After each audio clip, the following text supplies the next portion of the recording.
S, ಈಗ major airport ಗಳನ್ನ ಬಂದ್ ಮಾಡಲಾಗಿದೆ. ಭಾರತದ 27 ಏರ್ಪೋರ್ಟ್ ಗಳು ಬಂದ್ ಆಗಿದ್ದಾವೆ. ಮೋಸ್ಟ್ಲಿ ನಾರ್ತ್ ಇಂಡಿಯಾದ ಏರ್ಪೋರ್ಟ್ ಗಳು ಬಂದ್ ಆಗಿದೆ ಅಂತ ಅನ್ಸುತ್ತೆ. ಸೊ ನಾರ್ತ್ ಮತ್ತು ವೆಸ್ಟ್ ಇಂಡಿಯಾದ 27 ಏರ್ಪೋರ್ಟ್ ಗಳು ಬಂದ್ ಆಗಿದೆ. ಬಿಗುವಿನ ವಾತಾವರಣದ ಹಿನ್ನೆಲೆಯಲ್ಲಿ ಏರ್ಪೋರ್ಟ್ ಗಳನ್ನ ಬಂದ್ ಮಾಡಲಾಗಿದೆ. ತಾತ್ಕಾಲಿಕವಾಗಿ ಭಾರತದ 27 ಏರ್ಪೋರ್ಟ್ ಗಳು ಬಂದ್ ಆಗಿದ್ದಾವೆ. ಇದು ಇದೀಗ ಬರ್ತಾ ಇರುವಂತಹ ಮೇಜರ್ ಅಪ್ಡೇಟ್ಸ್.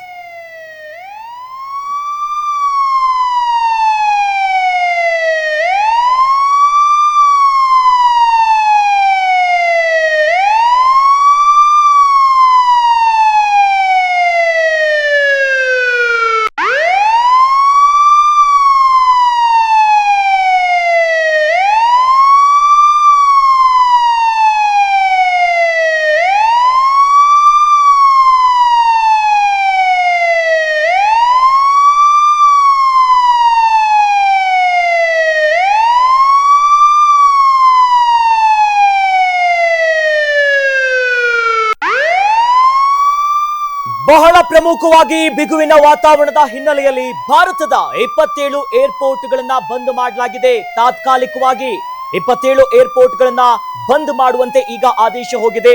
ರಾಜಸ್ಥಾನ, ಗುಜರಾತ್, ಹರಿಯಾಣ, ಜಮ್ಮು ಕಾಶ್ಮೀರದ ಏರ್ಪೋರ್ಟ್ ಗಳನ್ನ ಬಂದ್ ಮಾಡಲಾಗಿದೆ.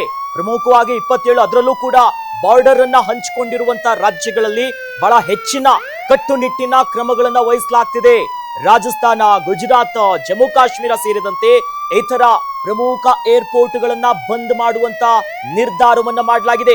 ಅತ್ತ ಲಾಹೋರ್ ಅಂದ್ರೆ ಪಾಕಿಸ್ತಾನದಲ್ಲೂ ಕೂಡ ಈಗಾಗಲೇ ಇವೆಲ್ಲ ನಿರ್ಧಾರಗಳನ್ನ ಮಾಡ್ಕೊಂಡಿದ್ರು. ಅದರ ನಡುವೆ ಮುಂಜಾಗ್ರತಾ ಕ್ರಮವಾಗಿ ಈ ನಿಟ್ಟಿನಲ್ಲೇ ಬಿಗುವಿನ ವಾತಾವರಣ ಇರೋದ್ರಿಂದ ಕಟ್ಟೆಚ್ಚರವನ್ನ ವಹಿಸಲಾಗ್ತಿದೆ. ಏರ್ಪೋರ್ಟ್ ಗಳನ್ನ ಬಂದ್ ಮಾಡಿ, ಯಾಕಂದ್ರೆ ಮೇಜರ್ ಆಗಿ ದಾಳಿ ಆದಂತ ಹೊತ್ನಲ್ಲಿ ಟಾರ್ಗೆಟ್ ಮಾಡೋದೇ ಇಂಥ ಲೊಕೇಶನ್ಸ್ ಗಳನ್ನ.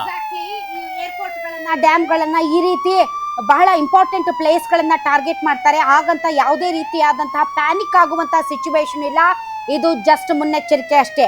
ಆದ್ರೆ ಪಾಕಿಸ್ತಾನದಲ್ಲಿ ಮಾತ್ರ ಜನ ಭಯದಿಂದ ಒದ್ದಾಡ್ತಾ ಇದ್ದಾರೆ. ಭಯದ ವಾತಾವರಣ ಪಾಕಿಸ್ತಾನದಲ್ಲಿ ನಿರ್ಮಾಣ ಆಗಿದೆ. ಅವರಿಗೆ ಗೊತ್ತು, ಪಾಕಿಸ್ತಾನದ ಜನರಿಗೆ. ರಾವಲ್ಪಿಂಡಿ, ಕರಾಚಿಯಲ್ಲಿ ತತ್ತರಿಸಿ ಹೋಗ್ತಾ ಇದ್ದಾರೆ ಪಾಕಿಸ್ತಾನದಲ್ಲಿ ಜನ.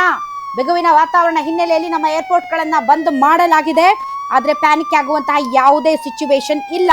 ಯಾಕೆ ಅಂತಂದರೆ ಭಾರತದಲ್ಲಿ ಎಲ್ಲವೂ ಅಂಡರ್ ಕಂಟ್ರೋಲ್ ಇದೆ.